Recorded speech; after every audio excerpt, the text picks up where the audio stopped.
So I'm just outside a village called Stretham, and I've come here this afternoon to photograph the building that you can see over my shoulder.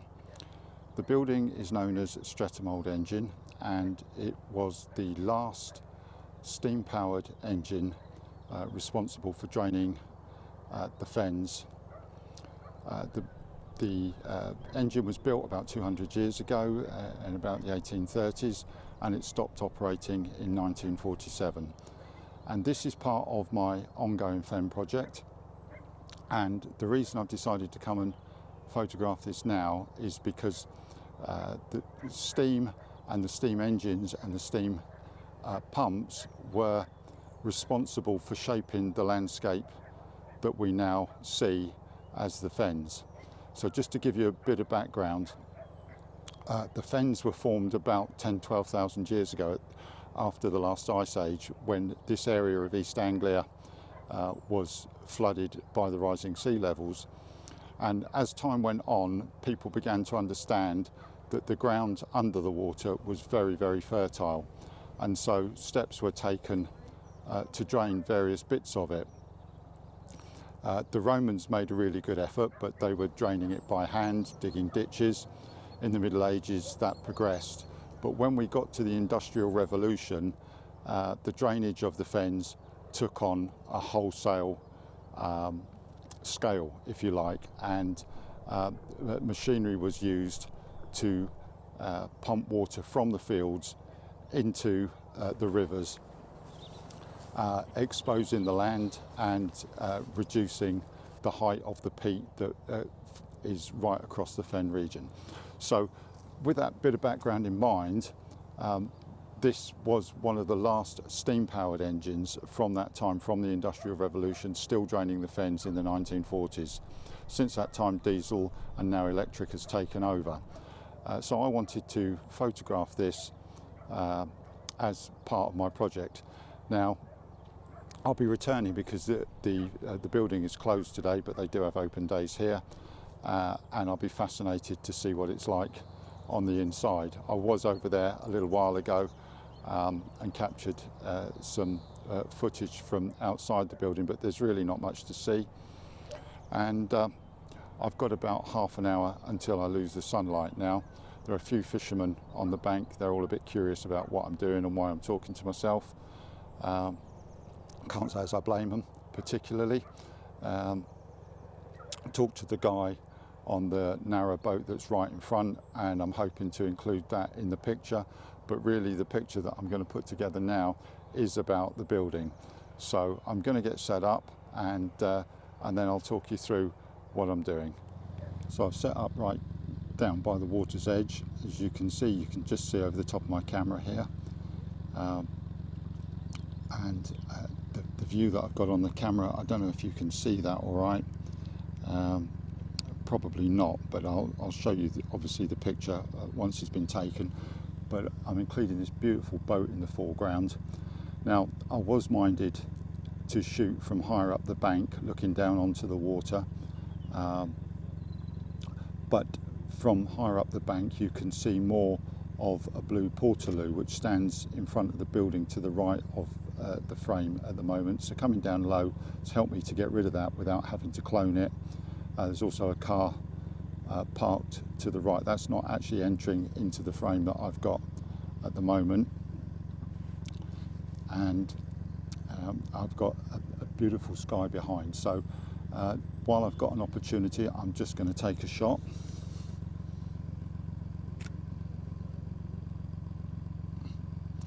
And here we go. And that's worked out really nicely. If I just show you the review on the back of the camera, what I'm looking at, I'm shooting raw, and really when I'm shooting raw, I'm looking to just get as much information into the file as possible. As always, all of us photographers know we don't want to blow the highlights out. I don't always hold to that rule, to be honest with you, but today I am going to, because the sky's so nice, so I should be able to really bring some detail back in there. But I also want to be sure that the boat, which is actually got a little bit of light on it now, isn't too dark, so that can come back into the picture. There's some nice light on the engine house. You can see some of the walls are lit, some are in darkness, so that should really provide some nice contrast, some nice shape, some nice form. That's the word I'm looking for in the picture. So I've got one shot. I'm just going to take a shot now, a third of a stop either side, just in case I decide that I've gone too far. I think I'm about 2/3 of a stop overexposed here. I'm moving very, very cautiously because I don't want to knock the camera.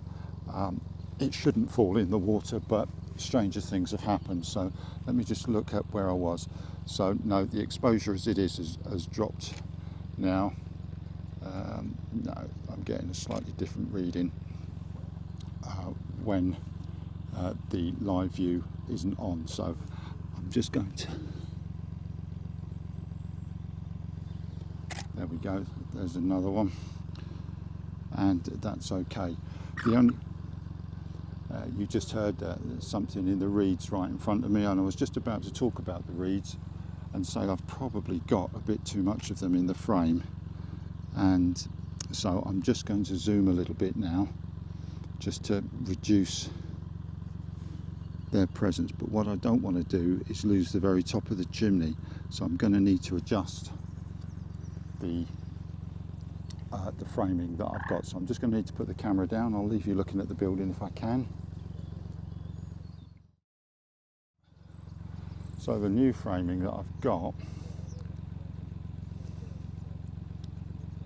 is very, very tight on the boat. I'm going to take the picture because I've done it, but as I'm looking at how this is looking on this wide angle view through the video recording, I really quite like that. So that might be the sign to me that I need to change lenses. So before the light goes completely, I've got about another 5 to 10 minutes, I think. I'm going to get this shot in the bag, and I'm going to bring my wide angle down. The only problem with the wide angle is that I may end up with some converging verticals on the buildings, but I'll cross that bridge when I come to it.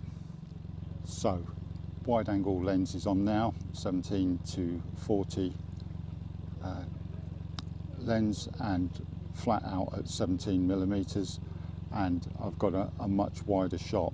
Still not quite as wide as the view that we've got here, although I think as I compare the two views side by side, I'm sorry you can't see that, I could do a little better with the foreground reflections. So I'm just going to reset the camera and see if I can get a better composition. There's still some good light left, so I've only got a few minutes, so here we go. So I just reset the camera and I've lost the very best of the light. It's still quite nice, but the brightness that was on the water, giving the strongest reflections, has gone. I'll need to see how it looks in camera when I'm finished, but I'm quite pleased with the content of the shot. There was something else I was going to say and I've forgotten what it was. So that's just about the photography over for me this afternoon. I'm looking right at the sun. It's probably got about another 10 minutes in the sky, but the shadows that it's casting over here aren't working for me right now.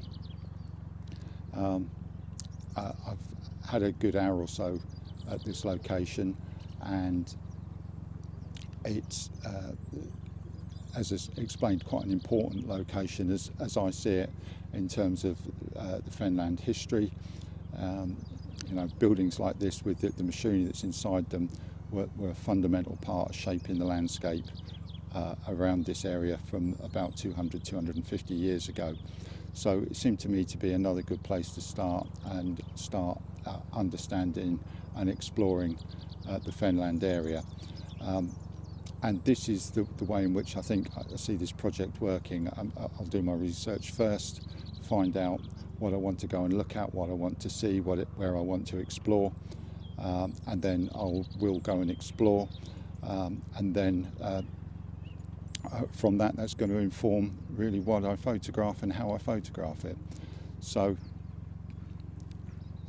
a lot more work to do in my mind. I think I might have bitten off more than I can chew with this whole project, but that excites me in a way. You know, I really do want to test my abilities as a photographer in terms of arriving somewhere and capturing something meaningful without having too much preparation.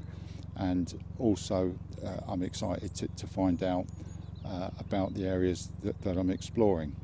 So I've discovered that there are probably another half a dozen locations within a few miles of where I am now, and so I can see me spending a day out here at some point. Hopefully in the video I will remember to include all the what 3-word locations from where I've been shooting, so that if you wish to follow in my footsteps, so to speak, if you're local to this area, you can come and see where the photographs were taken. I'm not sure whether this will be the end of the video yet. I'm still getting used to this idea of recording video and taking photographs at the same time. But if you've got this far, thanks so much for watching. Any comments that you've got at all, in any way, good or bad, I'm really happy to have them. I kind of need prodding in the right direction, so that would be most welcome.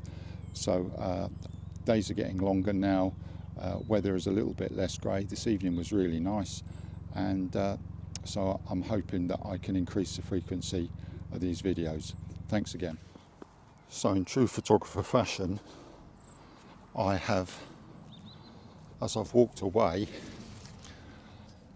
I've seen a much better angle. I don't really like the fact that I've got a car and a portaloo in the way, but that's just the brakes sometimes. But I'm hoping they don't need to be particularly prominent in the picture.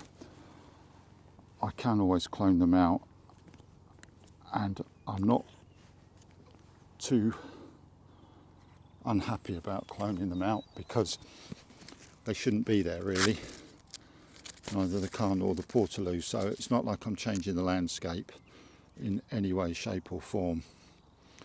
And I don't think they're going to spoil the picture, but we'll have to see how it comes out first of all. I'm not going to the trouble of changing lenses, even though I'd probably like to zoom a little bit more than 40mm. I'm also working very nervously this close to the water's edge with no strap on the camera to save me if things go wrong. So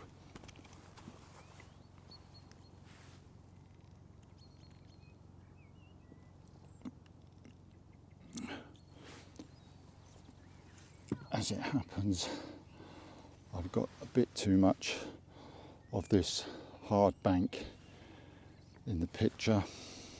I'm going to zoom a little bit and see if I can reduce the effects of that, and I think I'm going to need to turn the camera over in order to get round and just get out a little wider. So if I'm looking a bit clumsy, forgive me. There we go. There's a little bit less of the concrete in the frame. Everything's locked off, and I'm just going to move dangerously close to the edge. It's not really that things are going to fall in. It's if I knock it in, which is always a possibility.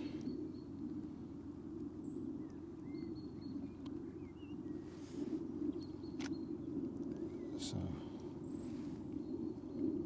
I'm zoomed just about as much as I'm going to get there. I think I'm going to go forward a bit and see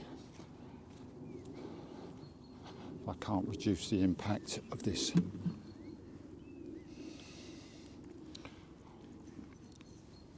bit more height.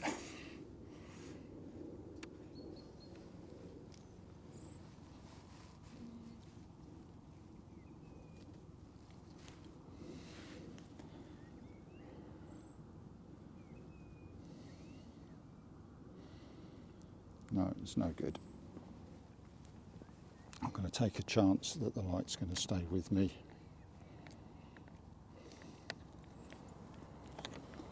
And change the lens.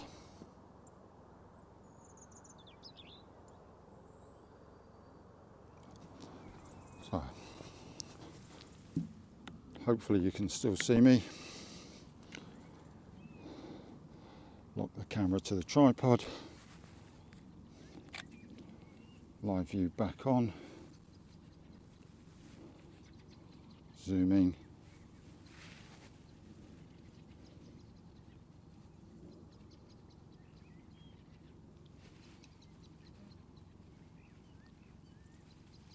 And there we go, straight away.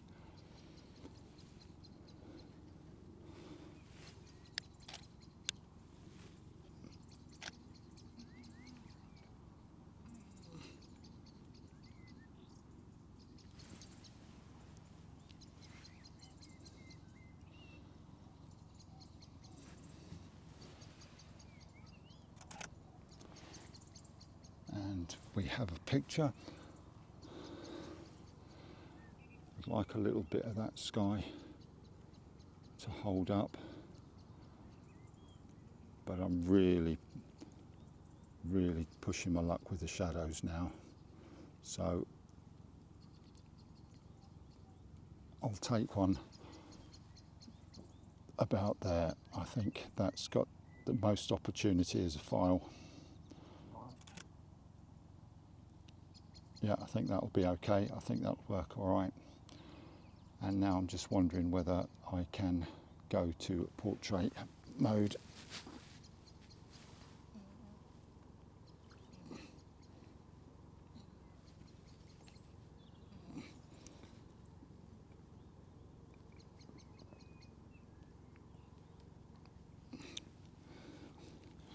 Yeah, I think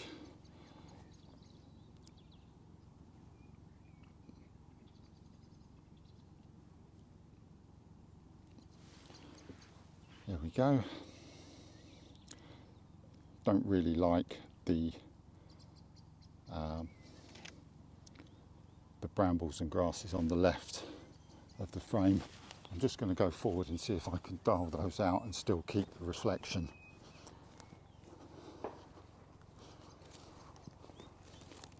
Got to be careful I don't end up in the water myself now.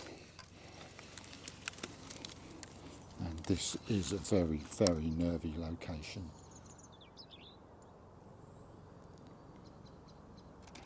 Sorry for the radio silence, but I was holding the wide leg on the tripod, and I was just concentrating on not putting any vibrations through the tripod and into the camera. So I'm going to call it a day for sure there now.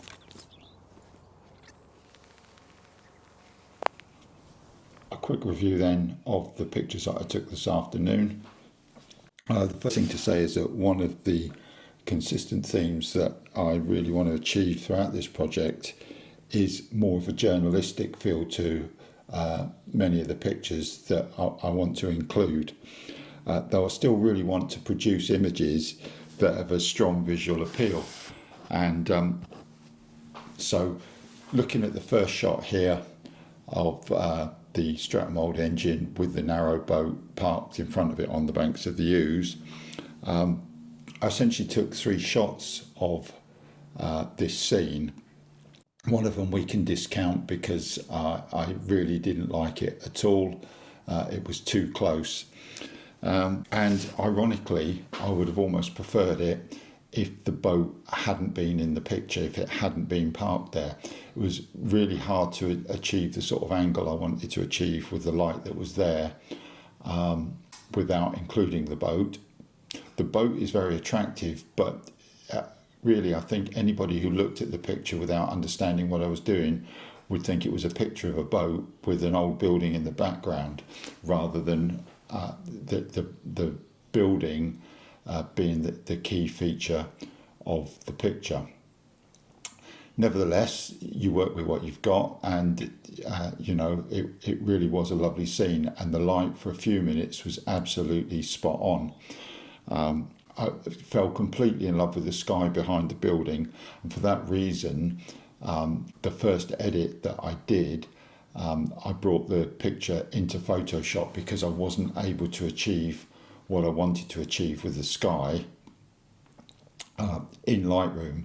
I was certainly able to go some way towards it, but really the integrity of the picture broke down because I needed to mask the sky quite heavily, and that left the chimney with all sorts of aberrations around it, and I couldn't really get a nice feel to it.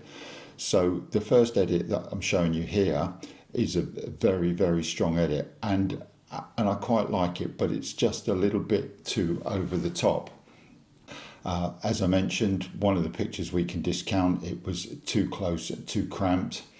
And then we have the third picture where I moved to the wider angle lens, was able to include more of the river, more of the reeds, but this picture I only edited in Lightroom, and it's very, very busy in the foreground. But on the whole, for me, it's the most successful of the three.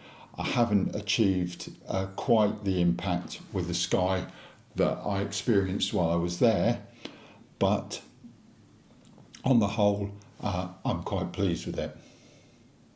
Moving on to the second setup, as you saw in the video, this was hastily decided upon. As I was walking away, I looked back and I saw this wonderful reflection of the Stretham engine building and the chimney in the water, and immediately regretted that I didn't think about shooting from this angle in the first place. I think on balance I probably do still prefer the first angle, but there was a lot of opportunity here. A couple of things to say. Obviously there's the car and the Portaloo quite visible to the bottom left of the building. Photoshop and Lightroom can deal with that relatively easily, so it's not a problem. Something always to remember if you're editing like me is that when I did clone the car out, that you've got the reflection of the car as well. That has to go as well, so you'll see that in the edit. The light had gone off the boil a little bit, and you can see that in this image, and I wanted to try and get a little bit of it back. It isn't quite as flat and quite as blue as the picture would have you believe, and so first of all, the first edit that I did was very, very strong and very pictorial. I quite like it, but it's not in keeping with the theme that I'm trying to do. You'll also see in this edit that there is something of the aberrations down the sides of the chimney, and I'm not really sure why that keeps appearing. I think it may be the strength of the light behind there, but try as it might, Lightroom just could not deal with that. However, I configured the edit in the mask, and so I settled for something much softer, much more in keeping with the scene. The other thing to say is that what I should have done, and I knew it at the time, is I should have swapped to a much longer telephoto. You obviously saw in the video that I swapped to the 2470 to get a little bit closer, but really I should have gone onto my 7200 and closed the crop up, and I could have taken out all of that overhanging foliage on the bottom left of the picture, which is really spoiling it. Yeah, you can see in this edit that the car and the Portaloo have gone, and I've taken the car out on the reflection as well. Ultimately, the edit progressed until I got a much closer crop, reducing the impact of the foliage on the bottom left. I didn't mind cropping off the chimney in the reflection too much. I think it's a stronger picture for that. All of that negative space in the bottom of the full frame was just unsettling me a little bit. So I quite like this crop. I'm not unhappy with the sky. I think I could have made much more of the opportunity. This again is symptomatic of something I've mentioned in the video, where I'm trying to learn how to video, commentate on what I'm doing, and actually be a photographer, which is the principal purpose of me being there is the photography. I'm really happy doing the YouTube and sharing what I'm doing. I've just got to learn the skill of being the photographer that I am, that I want to be, doing the exploring, and obviously imparting what I'm doing. So making progress. Not unhappy with this picture. Another one of these where it's a location that I really like. I want to go back and visit the engine itself inside to add some images from that to add to the project. As I said in the video, I consider this to be a reasonably significant part of the story of the Fens, so it's definitely worth a return visit. I'll leave you with the picture of the day that I liked best of all, with the edit that I liked best of all. Thanks for watching the video this far, really do appreciate it, and I'm looking forward to posting a lot more content on YouTube, particularly from the Fen project that I'm now starting to get underway. But as I gain some traction with that, I'm going to move back towards some of my other projects that I've got on the go, particularly the UK coast, Cambridge, my local area, some wedding work coming up, and some portrait work. So I hope you'll join me for some of that. Thanks again.